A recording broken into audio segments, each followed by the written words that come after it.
Hey guys, I'm the new Nazarene kid, back from the dead.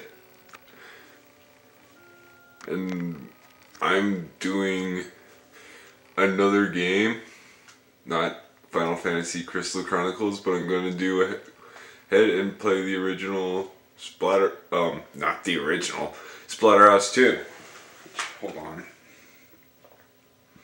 Seems a little low. Alright, this is the beginning screen where you can do stuff. There's normal, difficult, game master. I'm gonna go on normal, and I like the controls for this, so let's begin. Now, what I like about this version of the game, per se, than the other version, is the fact that it is already gory. It's really, really good. Considerably. And the fact that there are animations for when these enemies die, like that, where they're like, oh, and that's good. But this game is a lot more harder than the original, for the fact that you have only 4 hearts, and like 4 lives. But if you notice quickly that I'm doing reasonably well, because I've played through this level so many times. And like, okay, I'm gonna stop right here. This is why this game is a lot better. If everyone remembers either my playthrough of the original Splatterhouse, the first boss, and how unglorified that was with like the worms and all that. Here's the first boss for this in its stage. Oh my god. This is what I'm talking about when you think of Splatterhouse. I want to see body parts on the floor and blood everywhere. And this even has animations, which is awesome. Now, for this first boss, I give all the bosses names. This one I call the Fat Man-Eater. And Man-Eater is easy if you play it. Unless you're like me. But this boss is easy, considerably.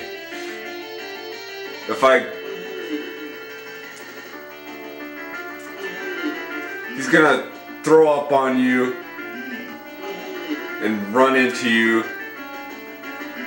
and do this. And the reason why I'm failing so much is the fact that I just fail. So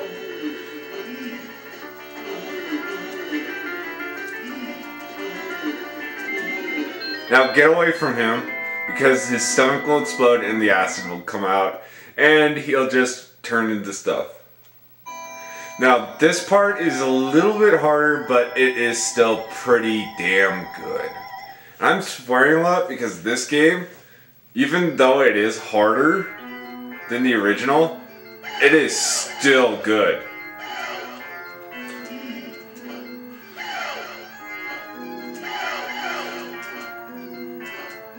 Now, the way to beat this part is to let the zombies fall. They'll either fall into the middle or go to the side.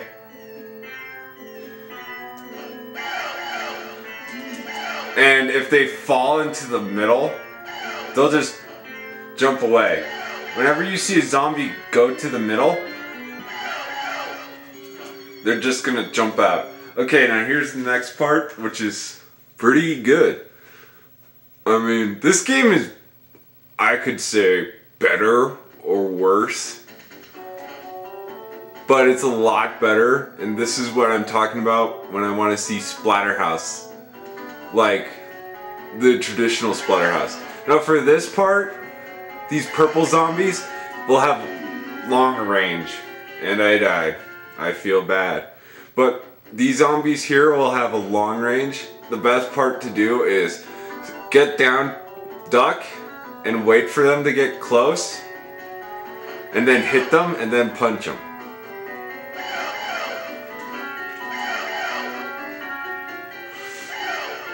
If I can beat the second boss in this, I will be great. Jump over spikes. Now, I'm gonna tell you right now that this game is really ridiculously hard.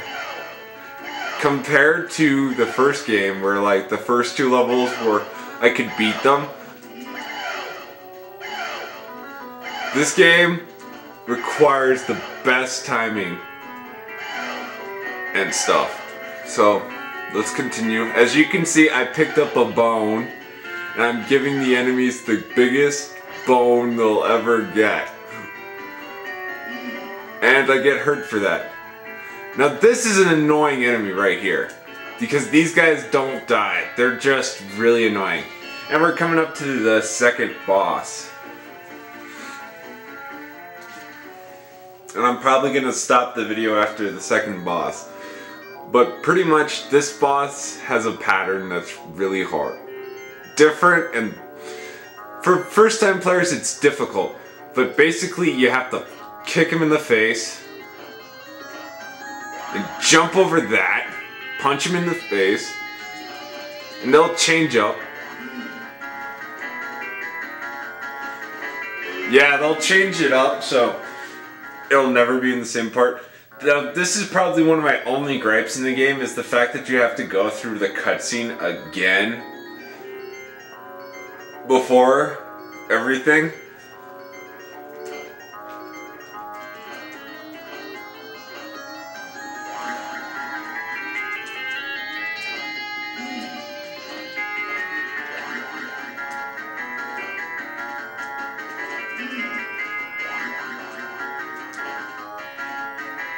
Now,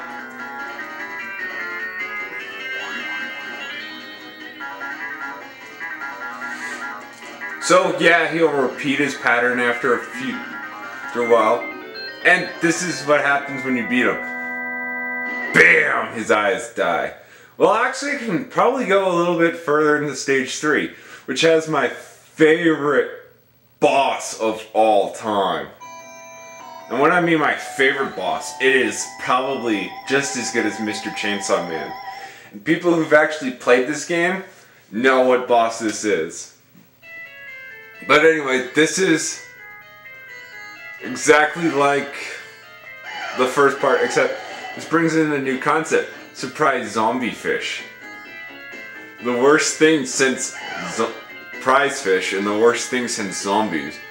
We have to deal with freaking zombie surprise fish. Now basically this guy will fall into the water if you punch him. Duck for these, they're like boreworms in the original game.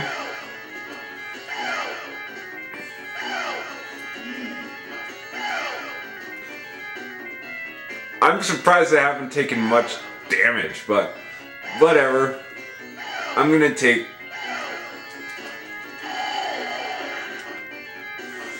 I'm actually doing pretty good for only getting to this part. Yeah, so... Yep, I'm dead.